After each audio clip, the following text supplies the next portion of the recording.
আমি সততার সাথে ইমানের সাথে দেশপ্রেম নিয়ে চাকরি করি। আমি পাকিস্তান আমার মসজিদে গিয়ে পড়ি। আমি এক কথা সুদ খাই না, সুদ হারাম আমার জন্য। আমি তাহাজ্জুদ করি কিনা এটা আমি বলবো না, এটা ব্যক্তিগতই ভালো। কেউ যদি বলে আমি তাহাজ্জুদ করি, আমি হুজুরের থেকে ঠান্ডা পাবো, কোনো সন্দেহ আছে?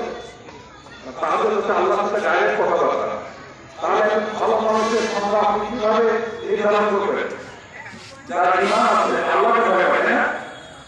ভালো মানুষের বলেন যে কোনো রাষ্ট্রপতি আল্লাহকে ভয় পায়, তাকে নিজেও ভালো লাগে কথা, তাকে নামাজে পড়ার কথা, মানুষের কাছে টাকা নিয়ে চাকরি দেয়, এমন ভাষা ভয় লাগে। আর সরকারি টাকা যখন হাতে দুটো পড়ে, নিজের পক্ষে অথবা বড় এক টাকা খায়, কোটি টাকা হাজার কোটি টাকা খাবে, যা পাবে তাই যাবে, তাই তো? তাহলে হাজার হাজার কোটি টাকা কামাইছে, রাজপ্রাসাদ বানাইছে, তারা এখন কি খায়? 10 টাকা দিয়ে একটা পান খেতে এখন পাচ্ছে না, তাই না? ঘুমাইতে পারে না। বড় মজিবুর রহমান কি করছে? আল্লাহ হচ্ছে এবার যখন আলিম বাড়ি যাবে, স্টেশন থেকে বুড়ির হাট করতো, গাড়ির বাবা একটু তাকাবেন, আল্লাহ হচ্ছে একটু তাকাবেন। যতগুলা জায়গা ভাঙা, যতগুলা জায়গায় কোনো কিছু নাই, ওইটা বড় মজিবুর রহমানের জায়গা, জানেন এটা? প্রমাণ করা যায়, ঠিক আছে?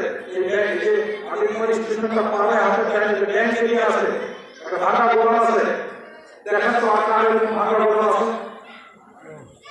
তাহলে ক্ষমতা ছিল, যদি একটা পয়সা অবৈধ পয়সা ঢুকাতো, আর আমি এই লালমনির জন্য প্রথম বিজেপি করতে পারতাম না।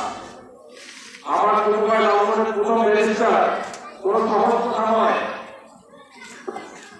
এটা প্রমাণ হলো, এলো অন্যান্য অনেক রাজনীতিক আছে, ছেলেদের পাঠায়, লন্ডনে পাঠায়, অস্ট্রেলিয়া পাঠায়, মানুষ করতে পারে না।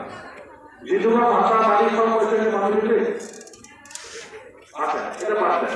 ওই কারো নাম ধরে আমি কারো ব্যক্তিগত আক্রমণ করতে চাই না। এই যে সরকার পতন হলো, তারপরে আমরা কি দেখলাম? স্বাধীনতার পরে লুটপাট, চাঁদাবাজি, মামলা, হামলা, তার থেকে বড় কথা ঘটে নাই। হিন্দু সম্প্রদায়ের উপরে এখন আমাকে ফোন করছে একজন, চলাচলের একজন, অনেক সংগ্রাম করছে, অনেক রক্তের কথা বলছে, 7 মাস দেখা যাচ্ছে ছাত্র।